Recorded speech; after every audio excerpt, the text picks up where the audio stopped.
Welcome to Timeline Twist. Today, we're traveling back to one of the darkest periods in history, the 13th century. An era of religious warfare, crumbling power, and an unprecedented storm sweeping across the entire Eurasian continent. The Mongol invasion. The empire of Genghis Khan, a violent tidal wave, destroyed everything in its path, from the wealthy cities of Baghdad to the distant steppes of Russia. Even powerful empires, such as the Holy Roman Empire and the French Empire, felt a tremor from the east. However, on either side of the Mediterranean, two age-old enemies were witnessing this destruction: the Byzantine Empire, the last vestige of ancient Rome, and the Islamic kingdoms, representing Eastern power and culture.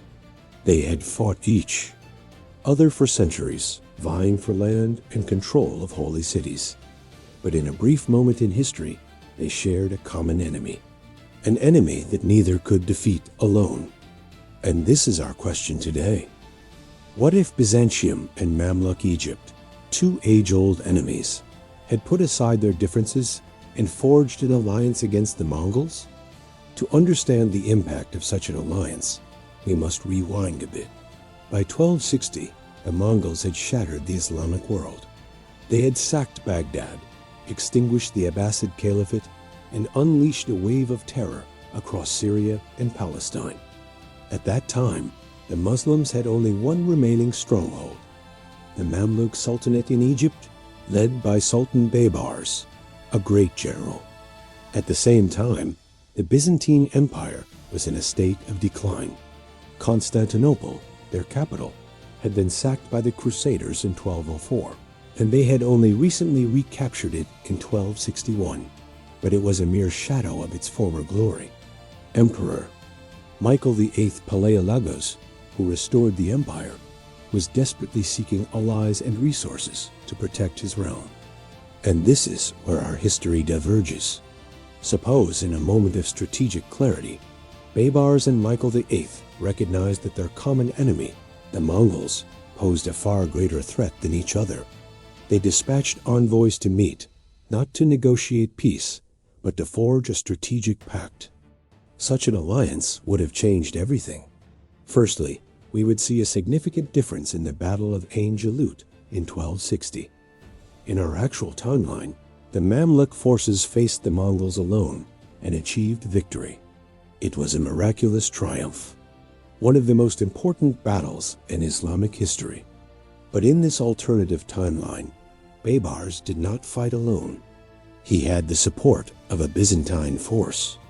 Although the Byzantines were no longer a military superpower, they could still contribute thousands of soldiers, especially their well-trained cavalry and archer units. With this assistance, the Mamluk victory would have been even more decisive. The Battle of Ain Jalut would not just be a victory, but a complete annihilation of the Mongol forces in the region. What would this have meant?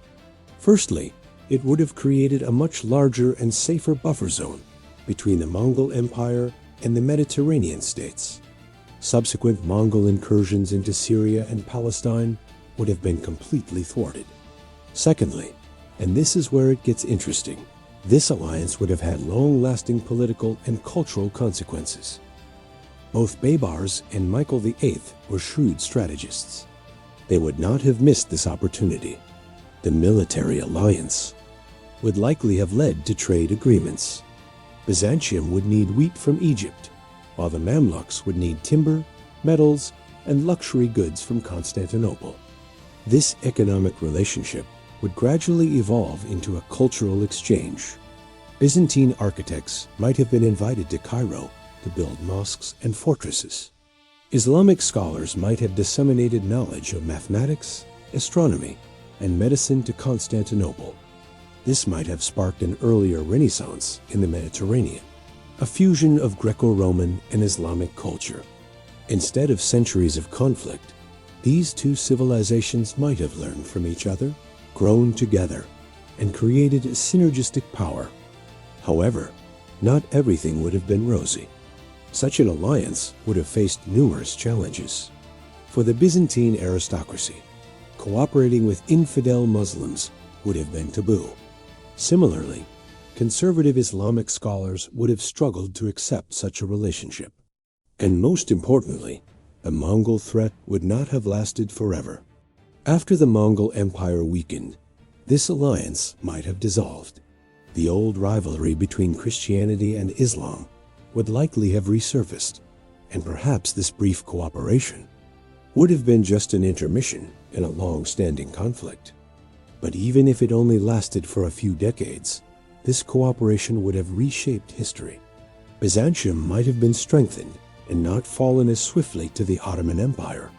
The Mamluk Sultanate could have become an even more powerful cultural and economic hub than in our actual timeline. And that's a glimpse into a world that might have been. A world where two enemies chose cooperation over conflict, and in that moment, they altered the course of history. That's all for today's episode of Timeline Twist.